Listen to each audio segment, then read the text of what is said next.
तो जैसा हमने आपसे वादा किया था कि आपने बहुत से चुनावी सर्वे देखे हैं, लेकिन पहली बार वॉर सर्वे हम आपको दिखाएंगे और मौजूदा मौके पर यह बहुत जरूरी है। इस समय वो एक घटना जो पूरी दुनिया को प्रभावित कर रही है वो है अभी ये जो वॉर चल रहा है ईरान, अमेरिका और इजराइल के बीच में। इस वॉर के मौजूदा दौर में आज की स्थिति में लोग क्या सोच रहे हैं, महीने भर पहले क्या सोच रहे थे, करीब महीने भर पहले, मतलब आज से करीब 2 हफ्ते पहले क्या सोच रहे थे, आज क्या सोच रहे हैं और आगे उनको क्या दिखाई दे रहा है, यह जानना बहुत महत्वपूर्ण है कि हमारे देश में लोग क्या सोच रहे हैं इस वॉर के बारे में, इस वॉर के फॉल आउट के बारे में, इसके रिपरकशंस के बारे में, इसके आगे आने वाले दिनों में होने वाले असर के बारे में क्या सोच रहे हैं लोग, यह बताएगा आज आपको वॉर सर्वे।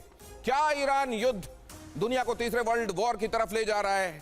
क्या वाकई दुनिया 2 खेमों में कंप्लीटली बटी हुई दिखाई देगी और यह जंग और ज्यादा बढ़ेगी? क्या इस जंग ने दुनिया को एटमी तबाही के दरवाजे पर भी धीरे धीरे सरकाना शुरू कर दिया है? इस युद्ध का भविष्य क्या होगा और हमारी आपकी जिंदगी पर इसका असर क्या पड़ने वाला है? तो मैं दिनेश गौतम आज इन सभी सवालों का जवाब जानने में आपकी मदद करूंगा और इसके लिए भारत के टीवी इतिहास में पहली बार एक अभूतपूर्व वॉर सर्वे आपके सामने होगा। सी वोटर ने मार्च के महीने में किए गए इस सर्वे में देश के सभी राज्यों के हर जिले की जनता से वो सवाल पूछे हैं जिसका जवाब हर शख्स जानना चाहता है। तो अगले 1 घंटे में हम डिकोड करने जा रहे हैं ईरान युद्ध पर देश की जनता की राय। ये ऐसे आंकड़े हैं जो यकीनन आपको हैरान करने वाले हैं। लेकिन इससे पहले कि आपको वो सवाल जो पूछे गए और उनके जवाब जनता ने जिस प्रपोर्शन में दिए वो आपको बताऊं, उससे पहले ये आपको बता दूं कि टीवी पर पहली बार अमेरिका ईरान वॉर पर सर्वे आपके सामने होगा। मार्च के महीने में देश भर से लोगों की राय ली गई, फोन के जरिए देश भर की जनता से राय ली गई। ईरान वॉर पर सी वोटर का ये सबसे बड़ा सर्वे है। इसमें देश की जनता की राय शुमारी है इस लिहाज से कि वो इस युद्ध के बारे में क्या सोचते हैं और युद्ध के नतीजों के बारे में क्या सोचते हैं। यह सबसे बड़ा सर्वे और टेलीविजन इतिहास में पहली बार वॉर के असर पर, वॉर के बारे में सर्वे के साथ लोगों की राय जानने की कोशिश। और आइए इसकी शुरुआत करते हैं। पहले सवाल की तरफ आपको ले चलता हूं, बीच में अभी के जो अपडेट हैं वॉर से रिलेटेड वो भी आपको बताता रहूंगा। राय में लोगों ने जो कहा है उसकी फाइंडिंग क्या बता रही है, ये समझने में हमारे साथ जो एक्सपर्ट्स हैं हमारी मदद करेंगे। बहुत जल्द आपसे उनसे परिचय भी कराने वाला हूं, लेकिन सबसे पहले देखिए हमारे सर्वे में सबसे पहला महत्वपूर्ण सवाल, यह सवाल था संकट काल में भारत किस पर भरोसा करे। क्राइसिस के समय भारत किस पर भरोसा कर सकता है? वो पार्टियां जो आपस में लड़ रही हैं उनमें से किसकी तरफ भारत एतबार कर सकता है, यह हमने पूछा था। संकट काल में भारत किस पर भरोसा करे, अमेरिका या ईरान, कौन ज्यादा भरोसेमंद है? और अगर आप इसमें देखें तो अमेरिका 15%, उसके मुकाबले ईरान बहुत ज्यादा 58%, 50% से भी ज्यादा, मतलब आधे लोग जिन्होंने अपनी राय व्यक्त की उससे ज्यादा। और कह नहीं सकते कहने वाले ऐसे लोग जो अपना मन अभी भी नहीं बना पाए हैं 27% लोग हैं। लेकिन ये जो मैं आपको बता रहा हूं ये है मार्च में 4th वीक का जो परसेंटेज था वो मैं आपके सामने रख रहा हूं। क्या इसमें ग्रेजुअल कोई शिफ्ट आया है? पहले क्या दूसरे हफ्ते में लोगों की राय कुछ और थी, तीसरे हफ्ते में कुछ और थी और चौथे हफ्ते में मार्च के उन्होंने अपना मन कुछ और बनाया क्या? अगर आप इस हिसाब से देखना चाहें तो ये अभी जो मैंने आपको बताया वीक 4 वाला परसेंटेज यहां पर आप देख रहे हैं 15%, 58%, 27%। लेकिन वीक 3 में जो दिखाई दिया था अमेरिका पर एतबार तब ज्यादा था, 26% लोग अमेरिका पर एतबार कर रहे थे। हालांकि ईरान पर तब भी भरोसा करने वाले लोग ज्यादा थे, 38% तब भी इस 26% के मुकाबले ज्यादा था। लेकिन यह बहुत ज्यादा बढ़ा है, 58% तक पहुंच गया है चौथे हफ्ते में। और पहले ऐसे लोग जिन्होंने अपना मन नहीं बनाया था या इस बारे में अनभिज्ञता रख रहे थे, उन्होंने इस बारे में सोचा नहीं था, उनका परसेंटेज ज्यादा था, 38% लोग थे और 36% लोग थे और जो कम होकर 27% हुए। मतलब अपना मन बनाने वाले लोगों की संख्या बढ़ी है। और पहले आप ये देखें अनभिज्ञता का परसेंटेज ज्यादा था, वीक 2 में 47% लोगों ने कोई मन नहीं बनाया था। उसके बाद ये घटते घटते 36% हुआ और 27% उसके बाद और घटकर हो गया। अमेरिका की तरफ एतबार का परसेंटेज शुरुआत में 26 पर टिका हुआ था वीक 2 और वीक 3 में, लेकिन फिर घटकर ये 15% हो गया। पहले ईरान की तरफ भरोसा 27% के साथ, अगर बाद के फिगर देखें तो कम दिखाई देता है। हालांकि ये तब भी अमेरिका से 1% ही सही ज्यादा था, लेकिन फिर ये बढ़ा 38 हुआ और उसके बाद वाले हफ्तों में तो बहुत तेजी से बढ़कर 58% हुआ। मतलब इसकी फाइंडिंग दो हैं। एक तो ग्रेजुअल शिफ्ट हुआ, अमेरिका पर भी भरोसा करने वालों की संख्या थी, वो तब भी ईरान के मुकाबले कम थी, लेकिन फिर भी एक ठीक फिगर था, वो घटते घटते बहुत कम हो गया। ईरान की तरफ पहले भी लोगों का एतबार ज्यादा था, लेकिन वो बाद के हफ्तों में तो बहुत तेजी से बढ़ा है।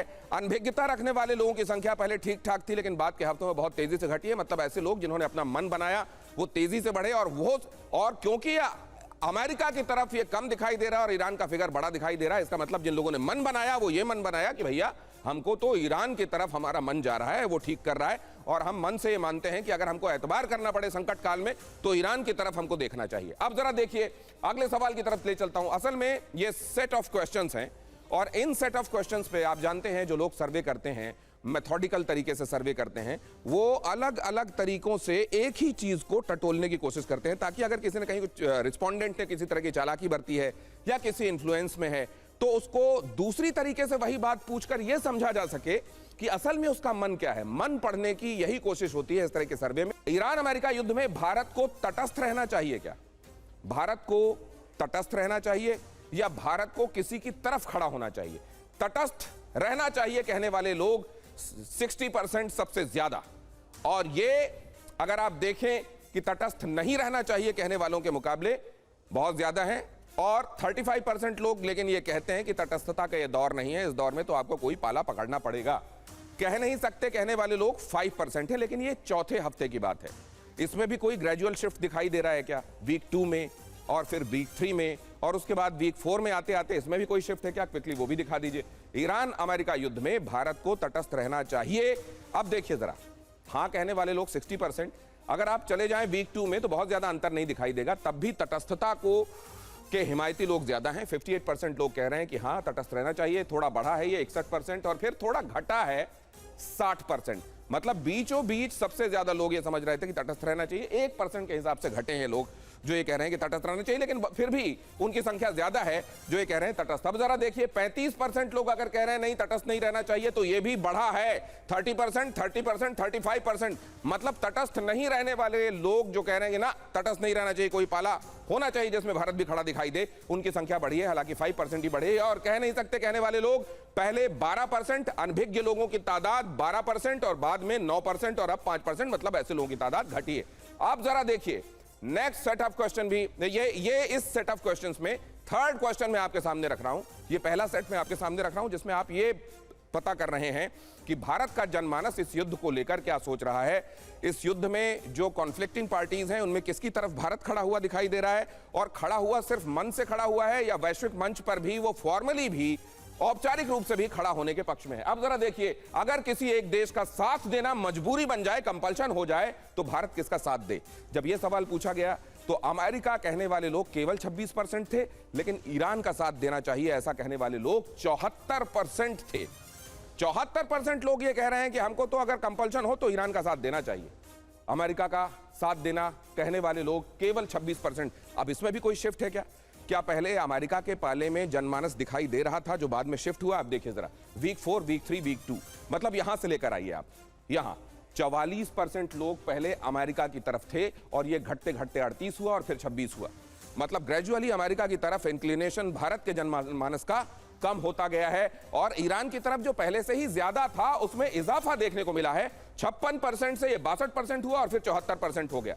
मतलब असल में यहां अलग अलग सवालों के माध्यम से एक बात को टटोलने की कोशिश थी कि भारत का जनमानस किसकी तरफ खड़ा हुआ है और भारत को तटस्थ रहना चाहिए या किसी के साथ रहना चाहिए, किस पर भारत का भरोसा ज्यादा है। अब जरा इनको आप देखते हैं तो अब जरा इसको भी आपको देखना चाहिए। नेक्स्ट क्वेश्चन फायर कीजिए, और इसमें भी देखिए आपको एक बात यह पता चल जाएगी कि भारत किस देश की तरफ खड़ा हुआ खुद को देखता है। भारत को किस देश पर अधिक भरोसा करना चाहिए, और इस हिसाब से देखें आप तो अमेरिका 14% दिखाई देता है 4th वीक में, रूस 70% दिखाई दे रहा है। ये मार्च के चौथे हफ्ते की बात कर रहा हूं मैं। कह नहीं सकते कहने वाले लोग 16% है। अब यहां भी दूसरे और तीसरे हफ्ते में जनमानस में तब्दीली आई है क्या? जैसे जैसे ये घटनाक्रम युद्ध का आगे बढ़ा है वैसे वैसे लोगों के मन में भी बदलाव आया है क्या, जरा दिखाइए। Week 4, week 3, week 2। वीक 2 में अमेरिका पर भरोसा 10%, उसके बाद 11% और उसके बाद 14%। अधिक भरोसा करना चाहिए, 14% बढ़ा है अमेरिका की तरफ से। लेकिन जब आप ईरान वाले फिगर देखते हैं तो ये 67% से 73% पहुंचता है और फिर 70%। हालांकि इसको आप इन फिगर्स के साथ कंपेयर करेंगे तो बहुत ज्यादा है, लेकिन अगर इस अकेले फिगर को कंपेयर करें तो बीच में 73 होता है और फिर 70 हो जाता है, जो पहले से घटा है। सबसे ज्यादा भरोसा, यह सवाल जब पूछा गया, और यहां कह नहीं सकते ऐसे लोग जो ऑब्लिवियन में हैं 23%, 16% और 16%, ऐसे लोगों की तादाद घटी है पहले के मुकाबले, लेकिन 16% वो भी एक चंक है जो महत्वपूर्ण है। अब अगली खबर आपको दिखा दूं, उसके बाद यहां जो लोगों ने राय दी है इस पर अपने मेहमानों का मैं रिएक्शन लूंगा। पहले ये खबर देख लीजिए जरा। ये सी वोटर के वॉर सर्वे का सबसे बड़ा नतीजा यह है, जंग लंबी खिंचने से बढ़ रहा है ईरान का समर्थन। 3 हफ्ते में ईरान का समर्थन 2 गुना बढ़ा है। अमेरिका का समर्थन करने वालों की संख्या घट रही है।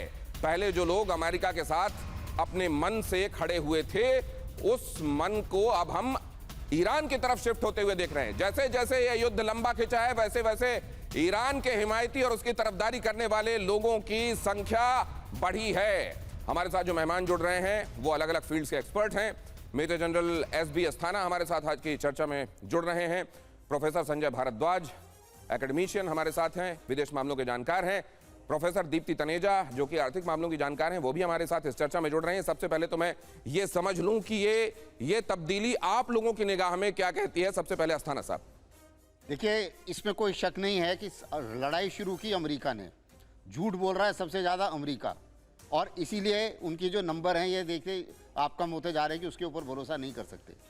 तीसरी चीज़ ये है कि अगर इस लड़ाई के दौरान, लड़ाई होते होते अगर अमेरिका लड़ाई बंद कर दे तो जाहिर है कि सारी तेल और गैस की समस्या बंद हो जाएगी, लेकिन वो नहीं कर रहा है। नहीं तो पहले ये क्योंकि अमेरिका के साथ अगर आप देखें, ईरान जो है भारत के अपनी तरफ से जितना भी कोशिश कर पा रहा है वो भारत के उनको जो युद्धप्रोत हैं, जो टैंकर्स हैं, उनको मना नहीं कर रहा है वो। तो इन सब चीज़ों को मद्देनजर, और दूसरा इसमें जिम्मेवारी वाली बात आ जाती है कि जिम्मेवारी जो अमेरिका ने जो ये हमला किया, एक देश के ऊपर उसकी संप्रभुता, उसकी टेरिटोरियल इंटीग्रिटी वायलेशन हुई, उसके सारे लीडर्स मार दिए गए, तो एक तरीके से ईरान एक अंडरडॉग की तरफ उभर के आया। और जब ईरान ने काफ़ी हिम्मत से जवाब दिया तो एक तरीके से अप्रिसिएशन ऑटोमेटिकली उनकी तरफ चला गया कि जो अंडरडॉग था, जिसको लग रहा था कि ये तो बर्बाद हो जाएगा, इनके तो कोई मुकाबला ही नहीं है, तो वो काफ़ी हद तक अपने देश इकट्ठा होके। और महत्वपूर्ण बात आप कह रहे हैं सर। पहले तो ये कि किसको जालिम के तौर पर देखा जा रहा है और किसको पीड़ित के तौर पर देखा जा रहा है, और दूसरा ये कि जो अंडरडॉग है जब उसने परफॉर्म करना शुरू किया और वॉर में अपनी स्ट्रेटजी के हिसाब से जिसने जुल्म किया उसके दांत खट्टे करने शुरू किए, तो उसके लिए ये समर्थन और बढ़ा। इस तरीके से जनरल अस्थाना इसको इंटरप्रेट कर रहे हैं। आप संजय भारद्वाज सर इसको कैसे देखते हैं? देखिए दिनेश जी, जो इतिहास को जानते हैं और समझते हैं कोई, और जो ईरान और अमेरिका की नीति को आइसोलेशन में देखते हैं उसको नहीं समझ पाएंगे, क्योंकि ईरान हमेशा अमेरिका की नीति इस क्षेत्र में पाकिस्तान से लिंक्ड रही है। पाकिस्तान, भारत बेसिकली ईरान के एक्शन को और अमेरिका के एक्शन को पाकिस्तान की दृष्टि से भी देखता है। उसका कारण क्या है कि पाकिस्तान में आतंकवाद, रेडिकलाइजेशंस, मिलिटराइजेशन, जो भी गतिविधियां हुई उसमें अमेरिका का सीधा सीधा सह रहा।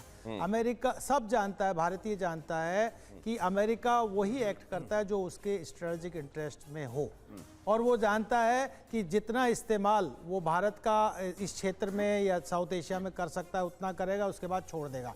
ईरान का हमारा एक सिविलाइजेशनल लिंकेजेस है। आप ये देखिए कि 1750 से पहले का अगर सबसे बड़ी कोई अर्थव्यवस्था थी तो ईरान की थी, भारत की थी, चीन की थी। मैं अभी प्रेजेंट कॉन्टेक्स्ट में भी कह रहा हूं कि ईरान के साथ, ईरान हमको रास्ता देता है सेंट्रल एशिया को कनेक्ट करने के लिए, रशिया को कनेक्ट करने के लिए। ईरान हमको रिसोर्सेज देता है। अमेरिका क्या देता है? अमेरिका सिर्फ स्ट्रेटेजिक इंटरेस्ट और अपना जो चाहे इंडो पैसिफिक रीजन में हो, इंडियन ओशियन में हो, अरबियन सी में हो, वो सिर्फ भारत का इस्तेमाल करना चाहता है, जैसे कि पाकिस्तान का इस्तेमाल किया और फेंक दिया और फिर दोबारा से उठा लिया। तो वो अमेरिका की रीति नीति से भारतीय वाकिफ है, इसलिए अमेरिका के साथ नहीं खड़ा, ईरान पे ज्यादा भरोसा करता है। लेकिन ये जो भरोसा है, अगर इसको दूसरे संदर्भों में देखें तो ये असल में सहानुभूति है या समर्थन है? ये सिंपैथी है या सॉलिडेरिटी है? मैम, आपकी निगाहों में ये क्या है? नमस्कार दिनेश जी, आपने बहुत सही शब्दों का इस्तेमाल किया कि सहानुभूति है कि समर्थन है, और तभी शायद वो आपका जो वोटर बैंक शिफ्ट हुआ है, क्योंकि पहले समर्थन की तरह देखा जा रहा था लेकिन अब सहानुभूति की तरह देखा जा रहा है। जब ये बात वेनेजुएला के साथ मोडारो को उठा के की गई तो तब भी लोगों को आक्रोश था, लेकिन अब जब ईरान ने रिटेलिएट किया है तो शायद ये सब लोगों को लग रहा है कि एक बिफिटिंग जवाब अमेरिका को मिला है। क्योंकि ये समझना बहुत जरूरी है कि आज तो चलिए ट्रंप है और वो ज्यादा ट्रम्पेट फिलॉसफी से चलते हैं, बहुत बड़बोले हैं, लेकिन अमेरिका का इतिहास रहा है जहां उनको तेल दिखेगा, चाहे वो वेनेजुएला में भी यही हुआ था, उससे पहले आप इराक देखें, सीरिया देखें, लीबिया देखें, सुदान, मंगोलिया, मतलब लंबी चौड़ी लिस्ट है जो अमेरिका आज तक करता आया है, सिर्फ अपने इंटरेस्ट में, अपने वर्चस्व को ऊपर रखने के लिए। तो जैसे हिटलर के लिए कहते हैं कि जब उसने बहुत ज्यादा रशिया की तरफ, अब यूएसएसआर जब था, तो तब जब उसने बढ़ना शुरू किया, जो वो ऑपरेशन बारबारोसा था, तो वो उसके मैं कहूंगी कि जो उसका वर्चस्व था उसका बिगिनिंग होना शुरू हो गया था, उसका एंड होना शुरू हो गया था कि this is the beginning of the end of Hitler era. तो शायद ये ऑपरेशन एपिक फ्यूरी भी अमेरिका की तरह ऐसे ही साबित होगा जो आपके दर्शकों ने भी दर्शाया है। ये बहुत महत्वपूर्ण बात कही जा रही है। इसमें से तीन चीजें अगर आप देख लें, भारत के ईरान के साथ आप देखें, अगर आप भौगोलिक रूप से भी देखें तो भारत की प्रॉक्सिमिटी ईरान के साथ, भारत के संबंध ईरान के साथ, दोनों देशों के बीच सांस्कृतिक आदान प्रदान के हिसाब से अगर आप देखें, दोनों देशों की भाषाओं में एक दूसरे की भाषाओं के शब्दों का शुमार अगर आप देखें तो इससे आपको पता चल जाएगा कि प्रॉक्सिमिटी या कुर्बत के हिसाब से दोनों देश कहां पर हैं। अमेरिका के साथ समर्थन मादुरो वाले केस के बाद, वेनेजुएला के बाद पूरी दुनिया में बुली के तौर पर अमेरिका को देखा गया, और मुझको यह लगता है कि शुरुआत से ही जो एक बढ़त दिखाई दी है, ईरान की तरफ ज्यादा लोग झुके हुए दिखाई दे और अमेरिका की तरफ कम, उसकी एक बड़ी वजह यह थी कि इसके पीछे वो पृष्ठभूमि भी है जो यहां पर डोनाल्ड ट्रंप की सदारत में अमेरिका कर रहा है। वरना बीच में एक ऐसा दौर भी आया था जब लोग ये कहने लगे थे कि भारत की जो परंपरागत विदेश नीति रही है उसमें क्या एक पैराडाइम शिफ्ट आ रहा है और क्या वो अमेरिका की तरफ ज्यादा झुकाव वाली होती जा रही है बनिस्बत रशिया के। इस तरह की बातें भी कही जाती रही। अब ये जरा ये देखिए, भारत की विदेश नीति के संदर्भ में और कौन ज्यादा बड़ा खतरा है के संदर्भ में, जब जनता का मन हमने मौजूदा दौर में, वॉर के दौर में, इस तरह की क्राइसिस के दौर में टटोला तो लोग क्या कह रहे हैं। हमने यहां सवाल पूछा, भारत के लिए बड़ा खतरा कौन सा देश है? ये जो बहस भारत में बहुत पहले से चली आती रही है कि चाइना बड़ा खतरा है या पाकिस्तान बड़ा खतरा है। जब दुनिया में आप चीजों को बातचीत से हटकर और केवल जुबानी जमा खर्च से आगे हटकर सीधे सीधे कॉन्फ्लिक्ट के तौर पर देखते हैं, जहां पर हथियार उठा लिए जाते हैं, तब ऐसे दौर में आपको भी देखना पड़ता है कि आपका दुश्मन कौन बड़ा है और आपको क्या तैयारी रखनी चाहिए। और भारत से जब यह पूछा गया, भारत के लोगों से, भारत के लिए बड़ा खतरा कौन सा देश है, तो वो चीज जो भारत ने ये महसूस की है और भारत के कई लीडर्स ने महसूस की है, चाइना 44%, मतलब चाइना बहुत बड़ा खतरा है, ये भारत के लोग समझते हैं। उसके मुकाबले पाकिस्तान छोटा खतरा दिखाई देता है। 34% लोग समझते हैं पाकिस्तान भी खतरा है, लेकिन अगर कंपैरिजन में देखेंगे तो चाइना को बड़ा खतरा दिखाते हैं। ऑपरेशन सिंदूर के दौरान भी हमने देखा कि पाकिस्तान से युद्ध था लेकिन चाइना उसको तमाम सपोर्ट दे रहा था, इंटेल सपोर्ट से लेकर तमाम, और इसीलिए चाइना और ज्यादा बड़ा खतरा हो जाता है। कह नहीं सकते, 22% लोग अपनी अनभिज्ञता इस बारे में जाहिर करते हैं। लेकिन इसमें कोई शिफ्ट आया है क्या? Gradual shift, week 2, week 3, week 4 के हिसाब से वो शिफ्ट क्या दिखाता है? 44% कांस्टेंट दिखाई दे रहा है। यहां देखिए 44, 44, 44। चाइना बड़ा खतरा है और इसमें कहीं कोई दिक्कत नहीं है। इसको सोचने में कहीं बहुत ज्यादा जोर लोगों को दिमाग में नहीं डालना पड़ रहा है, और यह भावना ऐसी है जो लोगों में सातत्य के साथ दिखाई दे रही। पाकिस्तान देखिए 30% से शुरू होता है, ग्रेजुअली बढ़ता है 31% और 34% तक पहुंच जाता है। यह भी है, वैसे अगर आप देखें तो लगभग उसी फिगर के आसपास है, लेकिन इसमें इजाफा दिखाई दे रहा है।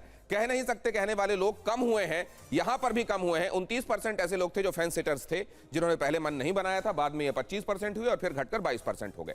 मतलब यहां भी दिखाई दे रहा है कि चाइना एक बड़ा खतरा भारत मानता है, पाकिस्तान के मुकाबले ज्यादा बड़ा खतरा। विदेश नीति के संदर्भ में बहुत महत्वपूर्ण सवाल है जो यहां मैं फ्लैश करने वाला हूं। देखिए जरा, विदेश नीति, भारत की फॉरेन पॉलिसी, क्या भारत की विदेश नीति से भारत की जनता सेटिस्फाइड है, संतुष्ट है। यहां पर रेस्पोंडेंट्स ने क्या कहा, उनके लिए हमने चॉइसेस जो दी थी उसमें सेग्रीगेशन था, मतलब सी वोटर ने उनके सामने जो चॉइसेस रखी थी उसमें सेग्रीगेशन था। काफी ज्यादा, कुछ हद तक लेकिन संतुष्ट, कुछ हद तक संतुष्ट नहीं, बिल्कुल संतुष्ट नहीं और कह नहीं सकते। तो यहां पर देखिए जरा आप, काफी ज्यादा संतुष्ट, अगर आप पूरे फिगर्स को देख लें तो काफी ज्यादा संतुष्ट कहने वाले लोगों की संख्या सबसे ज्यादा है 32%। फिर संतुष्ट हैं, बहुत ज्यादा संतुष्ट नहीं लेकिन संतुष्ट हैं, ऐसा कहने वाले, कुछ हद तक संतुष्टि दिखाने वाले लोग 21%। तो ये हो जाता है 53% अगर आप संतुष्ट वाले लोगों को मिला लें तो। अब संतुष्ट नहीं, बहुत ज्यादा संतुष्ट नहीं या थोड़ी सी नाखुशी, अब इनको अगर आप देखिए, कुछ हद तक संतुष्ट नहीं मतलब थोड़ी सी नाखुशी, 22% ऐसे लोग हैं जो कहते हैं हम उतने खुश नहीं हैं भारत की विदेश नीति से। बिल्कुल संतुष्ट नहीं कहने वाले ये हैं 20%। तो ये अगर आप जोड़ भी लेते हैं तो ये 42% होता है। फिर भी संतुष्टि वाले लोगों की संख्या ज्यादा है और कह नहीं सकते ये 5% लोग हैं। मतलब इसमें जो क्लियर फाइंडिंग है वो ये है कि भारत की विदेश नीति से लोग संतुष्ट हैं। हालांकि ऐसे लोग भी हैं जो ये मानते हैं कि भारत की मौजूदा विदेश नीति में गुंजाइश है, उसको सुधार की तरफ जाना चाहिए। और इसमें बहुत कम लोग ऐसे हैं जिन्होंने अपना कोई मन नहीं बनाया है, फेंसिटर्स लोग बहुत कम हैं। अब जरा इसी में एक और सवाल मैं आपके सामने रखना चाहता हूं। यहां देख लिया आपने, चाइना बहुत बड़ा खतरा है, पाकिस्तान के मुकाबले ज्यादा बड़ा खतरा है। दूसरा आपने देख लिया कि भारत की विदेश नीति से, मौजूदा विदेश नीति से ज्यादातर लोग संतुष्ट हैं। और इसी में अब जरा ये देखिए, क्या भारत की ये शिफ्ट भी आपको देखना चाहिए। वीक 2, वीक 3, वीक 4 के हिसाब से भी क्या कोई चेंजेस आए हैं क्या, इसमें भी क्या सिंपैथी और सॉलिडेरिटी का कोई रोल है क्या ईरान की तरफ, इसमें देख लीजिए जरा। काफी ज्यादा संतुष्ट जो हैं वो 27 से बढ़कर 32% हुए, मतलब इसमें इजाफा दिखाई दे रहा है। बीच में 33 और यहां 32, बीच में ज्यादा लोग संतुष्ट थे। अब जरा वीक 2 के हिसाब से देखिए, यहां पर कुछ हद तक संतुष्ट कहने वाले 24 से 22% हुए, 21% हुए। यहां पर देखिए कुछ हद तक असंतुष्ट, थोड़ी सी नाखुशी दिखाने वाले 25% ज्यादा थे, 20% और 22% हुए। बिल्कुल संतुष्ट नहीं, एकदम संतुष्ट नहीं, पहले 18% थे फिर 20%, मतलब ऐसे लोगों की तादाद पहले के मुकाबले बढ़ी है जो संतुष्ट नहीं है। और यहां पर देखिए ये लोग जो फेंस सिटर्स थे वो 6% थे और फिर 5%, लगभग उतना, लेकिन इसमें भी एक छोटा सा ही सही लेकिन कमी देखने को मिली है जिन लोगों ने अपना मन बना लिया। अब जरा नेक्स्ट क्वेश्चन देखिए और उसके बाद मैं अपने मेहमानों की तरफ चलता हूं। यहां यह सवाल भी बहुत महत्वपूर्ण, भारत में इस युद्ध का प्रभाव सबसे ज्यादा किस पर पड़ने वाला है। तो इसमें हमने उन विषयों पर, उन टॉपिक्स पर पूछा कि क्या अर्थव्यवस्था पर ज्यादा प्रभाव पड़ेगा, विदेश नीति पर ज्यादा प्रभाव पड़ेगा, राजनीति इससे ज्यादा प्रभावित होगी क्या दूसरे फैक्टर्स हैं जो ज्यादा प्रभावित होंगे। आप अगर मन नहीं बना पाए हैं तो बताइए, ऐसा कहने वाले लोग। अब जरा देखिए, अर्थव्यवस्था सबसे ज्यादा प्रभावित होगी, ये एनीबॉडीज गेस है। अर्थव्यवस्था सबसे ज्यादा प्रभावित होगी और यही रिफ्लेक्ट कर रहा है यहां, 47% यहां पर दिखाई दे रहा है। ऐसे लोग जो विदेश नीति प्रभावित होगी क्योंकि ग्लोबल ऑर्डर बदलेगा, बाद में भारत को अपने परम्यूटेशन कॉम्बिनेशंस बदलने पड़ेंगे, इस हिसाब से ऐसा समझने वाले जो लोग थे वो लोग 16%। राजनीति पर असर पड़ेगा क्योंकि आज तो दूसरे देशों की राजनीति को भी माइट इज राइट के तहत डिफाइन करने की कोशिश अमेरिका की तरफ से की जा रही है। क्या भारत की घरेलू राजनीति पर फर्क पड़ेगा? 13% लोग मानते हैं हाँ ऐसा होगा। और यहां देखिए दूसरे फैक्टर्स हैं क्या इनके अलावा जिन पर फर्क पड़ेगा, कहने वाले लोग 9% हैं। क्या आप इस बारे में आपने कुछ बनाया है? नहीं, कह नहीं सकते भाई साहब, ऐसा कहने वाले लोग 15%। अब यहां वीकली कोई शिफ्ट आया है क्या, वीक 2, वीक 3, वीक 4 में? अब जरा वो दिखाता हूं। वीक 4 तो मैं आपको बता ही चुका हूं, वीक 4 वाला फिगर जो मैंने आपको बताया वो यहां पर है, लेकिन वीक 2 और वीक 3 के कंपैरिजन में कैसा दिखाई दे रहा है। अर्थव्यवस्था 45 से 47%, बीच में 50%, मतलब थोड़ा सा यह अंदेशा कम हुआ है कि अर्थव्यवस्था पर बहुत ज्यादा फर्क पड़ेगा क्योंकि बीच में बहुत ज्यादा दिखाई दे रहा था। क्या इसके लिए जो प्रयास किए गए हैं भारत के सिस्टम की तरफ से, क्या वो है जिसकी वजह से ये फिगर यहां कम दिखाई दे रहा है? अब जरा देखिए विदेश नीति 16%, बहुत सारे लोग मान रहे थे कि इस पर बहुत ज्यादा प्रभाव पड़ेगा और ये कांस्टेंट ही लगभग दिखाई दे रहा है। बीच में जरूर ऐसा विदेश नीति के मानने वाले लोगों की तादाद घटती हुई दिखाई दे रही है। यहां पर देखिए राजनीति इससे प्रभावित होगी क्या, पहले 11%, फिर 13%, लगभग कांस्टेंट, इसको भी आप मान सकते हैं। यहां पर देखिए दूसरे फैक्टर्स हैं क्या, 10%, 8%, 9%, ये भी लगभग उसी के आसपास ही होवर कर रहा है। और ये देखिए कह नहीं सकते कहने वाले लोग 18 से 15, लगभग उतना ही, इसमें बहुत ज्यादा तब्दीली, मतलब वीक 2 से वीक 4 तक लगभग वही मन जनमानस का दिखाई दे रहा है जो पहले सेकंड वीक में दिखाई दे रहा था। अब यहां पर एक बात जो सामने आ रही है आपके सामने, ब्रेकिंग न्यूज के तौर पर मैं रख रहा हूं, जरा इसको देखिए। सर्वे के मुताबिक चाइना पाकिस्तान से बड़ा खतरा है।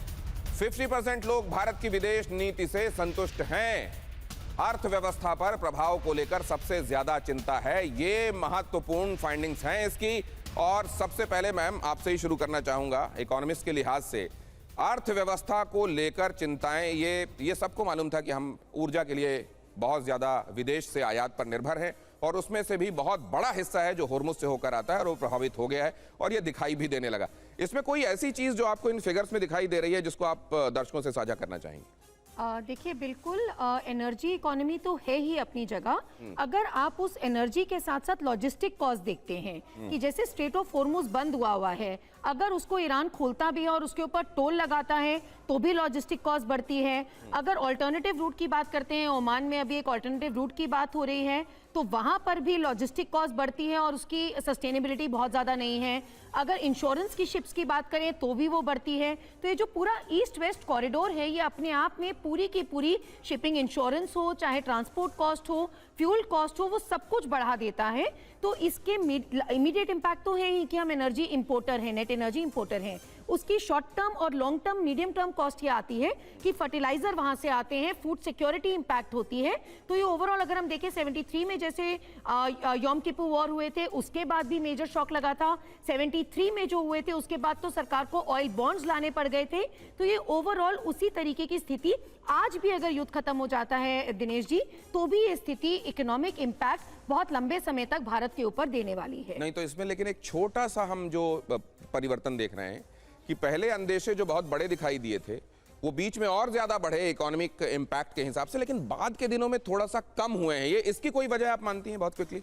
देखिए, क्योंकि पहले बहुत ज़्यादा नैरेटिव्स पे चल रहा था कि हमारे पास ऑयल गैस सब कुछ खत्म हो जाएगा, बहुत सारी अफवाहें भी उड़ी, लेकिन धीरे धीरे लोगों ने देखा, लोगों को ये बात समझ में आई कि गैस की, क्योंकि क्रायोजेनिक सिलेंडर्स की स्टोरेज कैपेसिटी नहीं है, लेकिन तेल के दाम अभी नहीं बढ़े। सरकार ने मतलब आप कह रहे हैं कि बहुत सारा र्यूमर्स की वजह से भी इसमें अंदेशे बढ़े हुए थे? देखो, डोमेस्टिक कोई फैक्टर नहीं है, चाहे वो इकोनॉमिक क्राइसिस की बात हो या दाम बढ़ने की बात हो या और बाकी पर्सपेक्टिव में कोई पॉलिसी पे कोई क्वेश्चन मार्क डोमेस्टिक में नहीं है।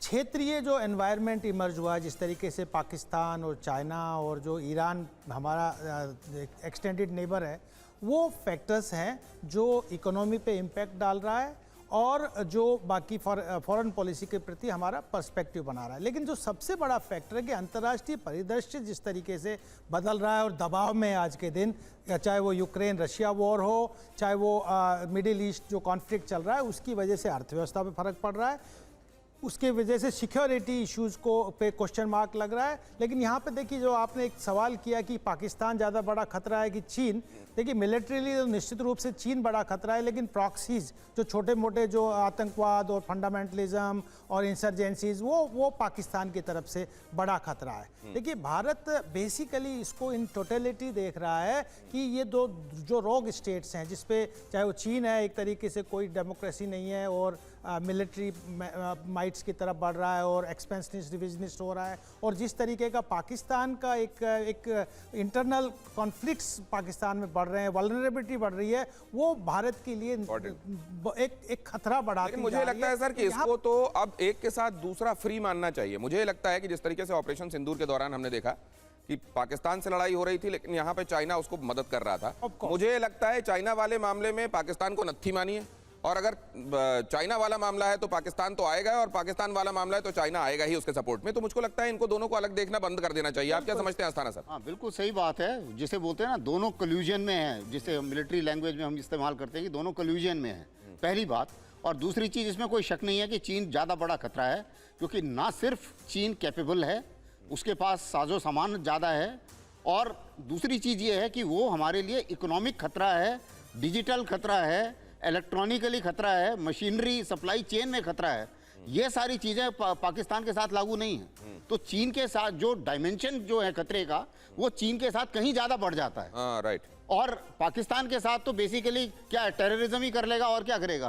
तो इससे ज़्यादा वो, हालांकि पीस टाइम में वो भी एक तकलीफ है, हाँ, सही लेकिन बात। वो तकलीफ इतनी बड़ी तकलीफ नहीं है कि देश में देश का विकास को बहुत ज्यादा फर्क पड़े। सिंदूर से भी आप देखिए विकास में कोई खास फर्क नहीं पड़ा, लेकिन अगर पाकिस्तान अगर चीन हमारे को एपीआई देना बंद कर दे या रेयर अर्थ देना बंद कर दे तो हमारी विकास में थोड़ी सी ब्रेक लग जाती है। तो इसलिए चीन बड़ा खतरा है, इसमें कोई शक नहीं होना चाहिए। अब जरा ये यहाँ पर अगर आपने ये देखा, खासतौर से इस सवाल को ध्यान में रखिएगा कि सबसे बड़ा इंपैक्ट माना जा रहा है इकोनॉमी पर, विदेश नीति में भी इंपैक्ट पड़ेगा, ये माना जा रहा है, लेकिन उतना बड़ा नहीं। और ये भी माना जा रहा है कि घरेलू राजनीति में भी अब टर्म्स डिक्टेट की जा रही हैं। ये भी आपने देखा कि रिस्पोंडेंट्स ऐसा मानते हैं। मैं ये क्यों कह रहा हूं इसको ध्यान में रखिएगा, जब आगे सवालों के कुछ मैं जवाब आपको दिखाऊंगा तो वहां आपको याद दिलाऊंगा। अब जरा मैं नेक्स्ट सेट ऑफ क्वेश्चंस की तरफ आपको ले चलता हूं। अब जरा ये इन सवालों की तरफ। ईरान युद्ध शुरू होने के बाद एलपीजी सिलेंडर पाने में परेशानी के संदर्भ में लोगों की राय क्या थी? ईरान युद्ध शुरू होने के बाद सिलेंडर पाने में परेशानी हुई है कि आपको? हमारा मतलब सी वोटर ने सवाल यह पूछा था, और ये जब मार्च के चौथे हफ्ते को अगर आप देखते हैं तो लोगों ने यह बताया हां परेशानी हुई है। बहुत बड़ी तादाद है, 65% लोग ये कह रहे हैं हां परेशानी हुई है। मेरे किसी परिचित को दिक्कत हुई, उसने मुझे बताया, इसलिए मैं आपको बता रहा हूं परेशानी हुई। 18% लोग ऐसे थे जो फर्स्ट हैंड एक्सपीरियंस वाले नहीं थे, उनको किसी से पता चला था इसलिए वो कह रहे थे कि हां परेशानी है। नहीं, समस्या तो नहीं हुई, लेकिन समस्या के अंदेशे बहुत बड़े हैं भाई साहब, आने वाले दिनों में समस्या हो सकती है। 4% लोग ऐसे हैं जिनको अभी तो नहीं झेलना पड़ा है, लेकिन वो कह रहे हैं कि भविष्य में हमको तकलीफ हो सकती है। कोई दिक्कत नहीं हुई है, हमको कहीं ऐसा कुछ देखने को नहीं मिला। ऐसे भी लोग हैं, 10% लोग यही कहते हैं कि हमको कहीं कोई समस्या नहीं हुई। कुछ इस बारे में हम कह नहीं सकते, ऐसा भी कहने वाले लोग हैं, हालांकि उनकी तादाद बहुत कम है।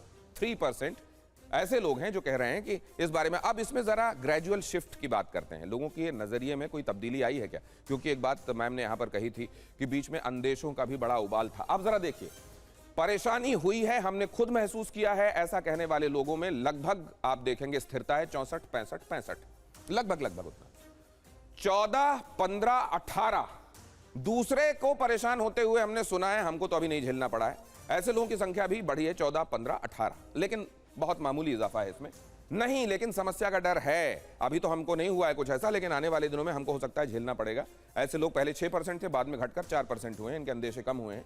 कोई दिक्कत नहीं हुई है ऐसा कहने वाले लोग 11% थे, जो बाद में घटे हैं, बहुत मीगर है, लेकिन फिर भी 10% लोग। अब यहां पर देखिए, कह नहीं सकते लोग जो अनभिज्ञ हैं या मन नहीं बनाया, 5, 4, 3 लगभग उतना, लेकिन पहले के मुकाबले इसमें भी एक शिफ्ट अगर आप देखें तो घटाव का एक पैटर्न दिखाई दे रहा है।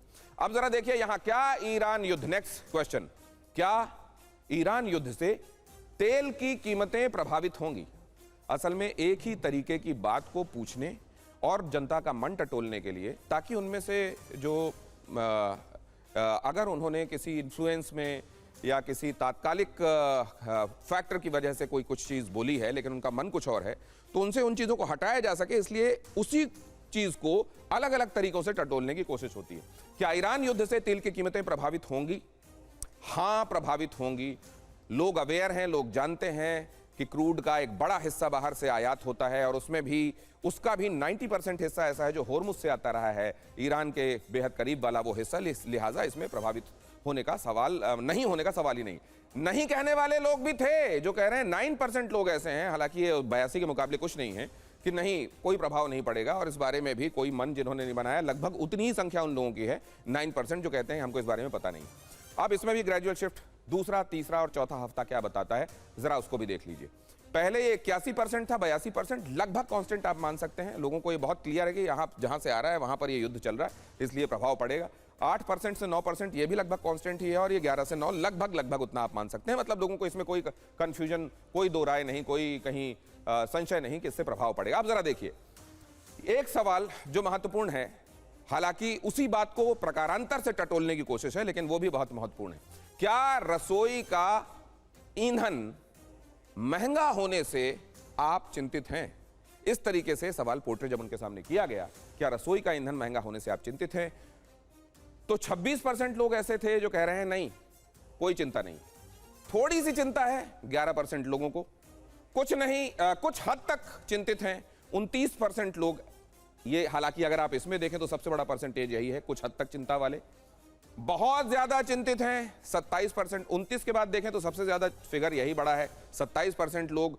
सेकंड आ रहे हैं इसमें जो ये मान रहे हैं कि हाँ बहुत ज्यादा चिंता है, और ऐसा कहने वाले कि इसमें हम कुछ कह नहीं सकते अभी, ऐसा कहने वाले 7% लोग हैं।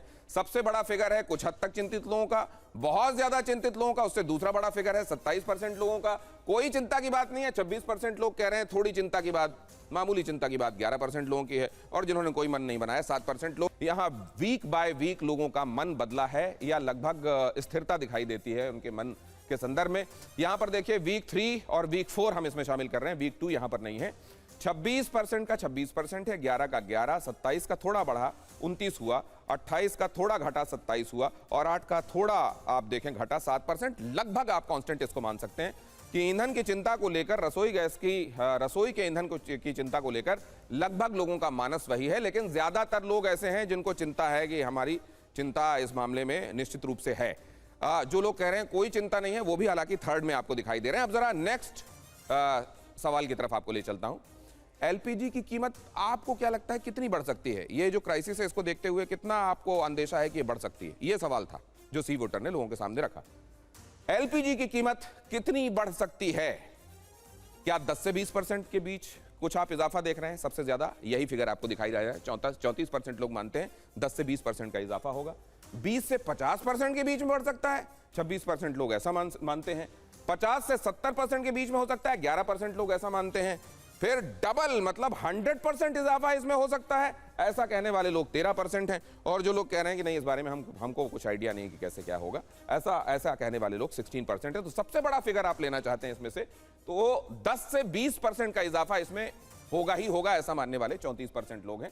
फिर आ जाइए तो सबसे बड़ा फिगर ये 26 दिखाई देता है। 20 से 50 अगर दोनों को मिला लेते हैं आप तो 10 से 50 के बीच में ये बढ़ेगा, ऐसा मानने वाले लोगों का चंक सबसे बड़ा चंक है। अब जरा इसमें वीकली शिफ्ट क्या है, लोगों का मन बदला है क्या वीक बाय वीक मार्च के महीने में, वो भी आपके सामने रख देता हूं। वीक 3 और वीक 4 को कंपेयर कर रहे हैं हम यहाँ पर। 10 से 20% वाले 32 से 34, मतलब ये 10 से 20 जिन लोगों को लग रहा है उनकी संख्या में 2% का इजाफा। 20 से 50% वाले लोग 23 से 26 हुए हैं, इनकी संख्या भी बढ़ी है, ये 3% से बढ़ी है। 50 से 70% के बीच में 12 से 11 मतलब घटी है ये, कि नहीं इतना तो नहीं बढ़ेगा। डबल वाले लोग भी पहले के मुकाबले कांस्टेंट ही दिखाई दे रहे हैं। डबल वाले लोग मतलब लगभग उतने ही है, 13% लगभग, क्या पूरे तौर पर उतना है कह नहीं सकते। कहने वाले 20% से 16% हुए, मतलब धीरे धीरे मन बनाने वाले लोगों की तादाद हर एक सवाल के आप पैटर्न में देख रहे हैं कि पहले ऐसे लोग जो अनभिज्ञ थे या फैंस सिटर्स थे या सोच रहे थे हो रहा होगा कहीं हमको उससे क्या फर्क है, लोगों को धीरे धीरे समझ में आया, उनका मन बनने लगा। यहां पर ये दिखाई दे रहा है। अब इस तरह इसकी फाइंडिंग को ब्रेकिंग के तौर पर आपके सामने रख रहा हूं। 50% लोग मानते हैं एलपीजी के दाम दोगुने होंगे। 70% लोगों को एलपीजी की किल्लत महसूस हुई है। 82% लोगों का ऐसा मानना है कि तेल की कीमतों में इजाफा होगा। 60% लोग रसोई गैस के दामों को लेकर फिक्रमंद हैं और उनको लग रहा है ये दाम आने वाले दिनों में और ज्यादा बढ़ सकते हैं। हालांकि इस दाम में इजाफा जो उनको दिखाई दे रहा है 10 से 50% के बीच में, 10 से 20% या 20 से 50% मानने वालों की तादाद सबसे ज्यादा है।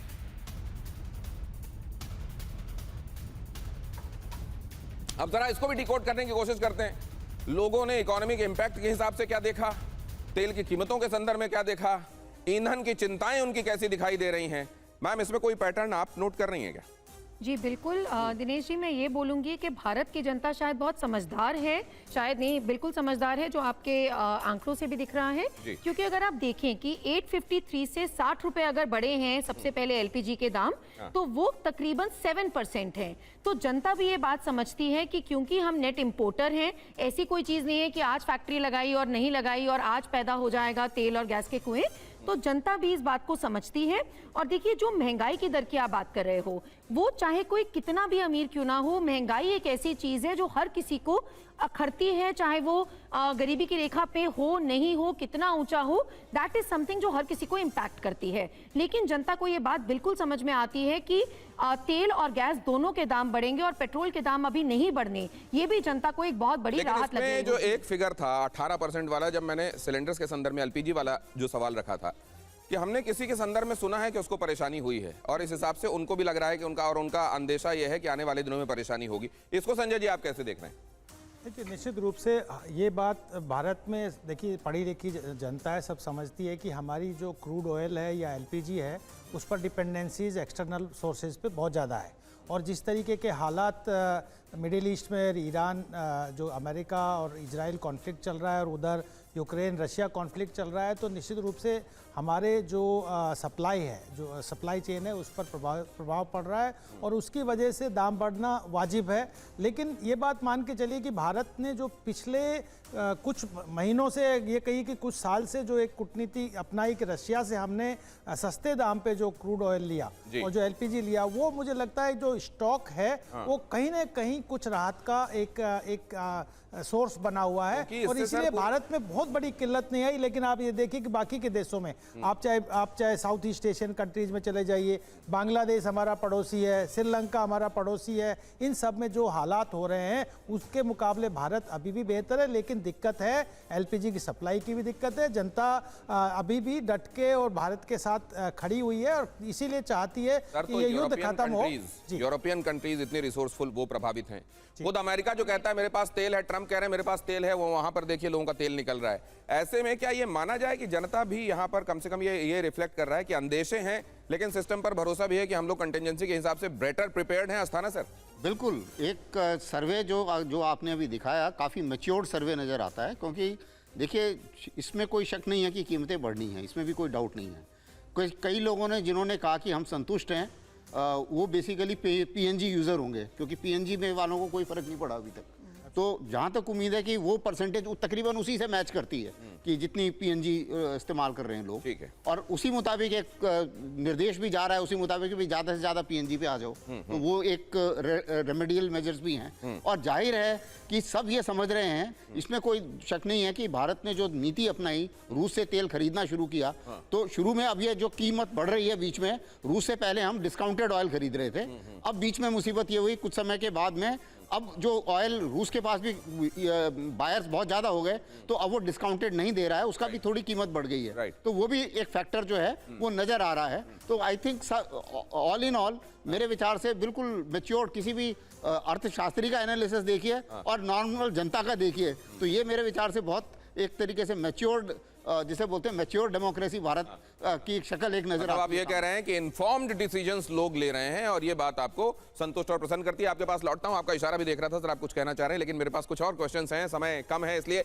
जरा ये देखिए, जब लोगों के सामने ये क्वेश्चन इस तरीके से पोर्ट्रे किया गया कि क्या आपके रसोई में ईंधन का कोई वैकल्पिक स्रोत है, जब उनसे पूछा गया कि आपके पास मान लीजिए एलपीजी का सिलेंडर आप अभी तक इस्तेमाल करते रहे, तो कोई वैकल्पिक व्यवस्था भी आपने की है क्या? लोगों का क्या कहना था? कोई वैकल्पिक व्यवस्था?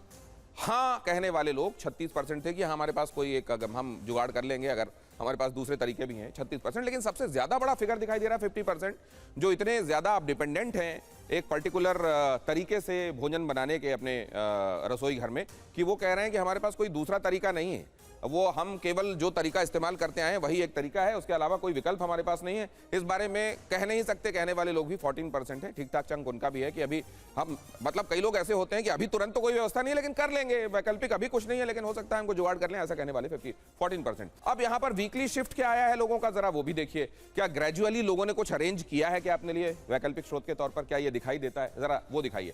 वीक 3 और वीक 4, 34 से 36% वो लोग जो कह रहे हैं कि हाँ हमारे पास है विकल्प, मतलब उन्होंने वैकल्पिक कोई इंतजाम किया है, 2% ही सही लेकिन इजाफा दिखाई दे रहा है। वो लोग जो 50% थे, कह रहे थे कि नहीं हमारे पास नहीं, वहां पर आप देखिए ये 49 से 50% हुआ है। मतलब ऐसे लोग जो हमको अपने आप को डिपेंडेंट मान रहे हैं, एक्चुअली उनमें इजाफा हुआ है। इजाफा दोनों तरफ आपको दिखाई दे रहा है, वैकल्पिक तौर पर कोई व्यवस्था कर लेने वालों में भी, और कह नहीं सकते कहने वाले लोग, ये जरूर 17% to 14% आए। अब यहां पर नेक्स्ट सवाल देखिए, खाना बनाने का अगर आपके पास कोई ऑप्शनल तरीका नहीं है, वैकल्पिक स्रोत नहीं है, तो फिर क्या होता है? खाना बनाने का वैकल्पिक स्रोत नहीं है तो खरीदने की योजना बना रहे हैं, कुछ आप करेंगे ऐसा की? तो उसमें योजना बनाने वाले लोग जो थे, हाँ कहने वाले लोग 35% हैं, नहीं हम जिस तरीके से बना रहे हैं उसी तरीके से। लेकिन इसी में एक चीज बात छिपी है, जब आप ये कहते हैं भोजन एक ऐसी चीज है जो जीवन के लिए आवश्यक है, और अगर भोजन को लेकर आप कह रहे हैं नहीं हमने कोई व्यवस्था नहीं की, इसका मतलब आप आश्वस्त हैं, आप कुछ हद तक इस बात को लेकर अश्योर्ड हैं कि हमारा जो तरीका है वो चलता रहेगा। इसीलिए शायद यहां पर आप देखें कहने वाले लोग नहीं 45% हैं, कह नहीं सकते कहने वाले लोग 20%। अब यहां पर भी देखिए कोई शिफ्ट आपको नजर आता है क्या, वो भी कोई नोटिसेबल कोई मेजर शिफ्ट अगर नजर आता है तो यहां पर हाँ कहने वाले 32 से 35 हुए हैं, इजाफा तो हुआ है लेकिन उतना मतलब बहुत बड़ा इजाफा हुआ ऐसा नहीं। 43 to 45% यही बात यहां पर भी नजर आती है। और कह नहीं सकते कहने वाले लोग 25 से 20% हुए, मतलब यहां पर भी मन बना है और लोग निर्धारित कर पाए हैं कि वो क्या सोच रहे हैं।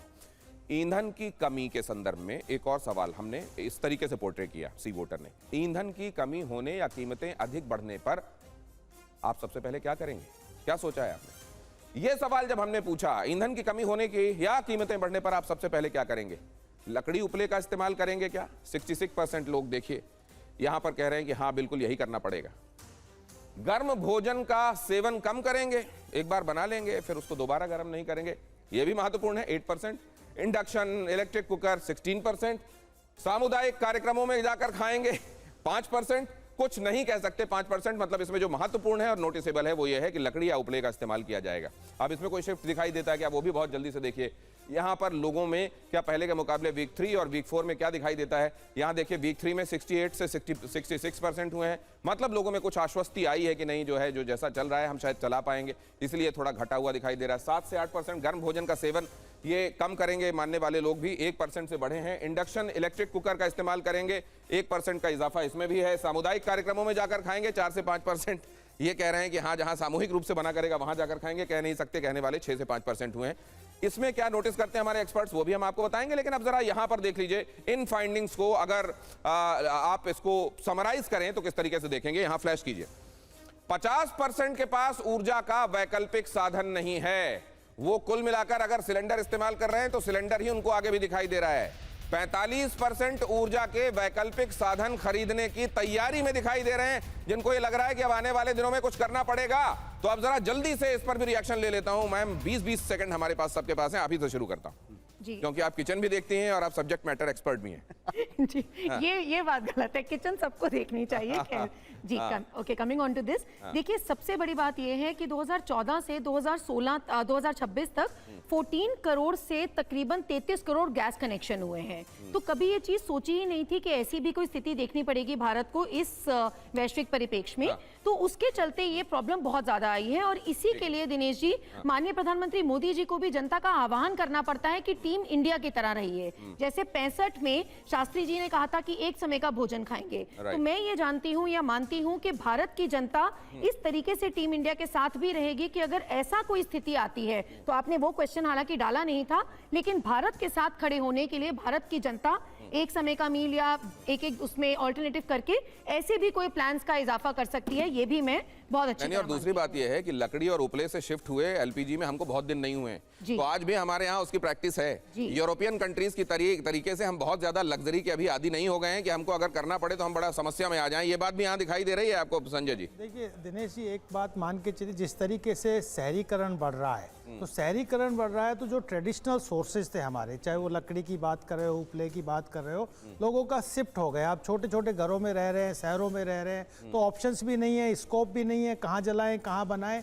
तो निश्चित रूप से एक समस्या है, बहुत बड़ी समस्या है, और बहुत कॉन्शियसली हमको इससे निपटना पड़ेगा।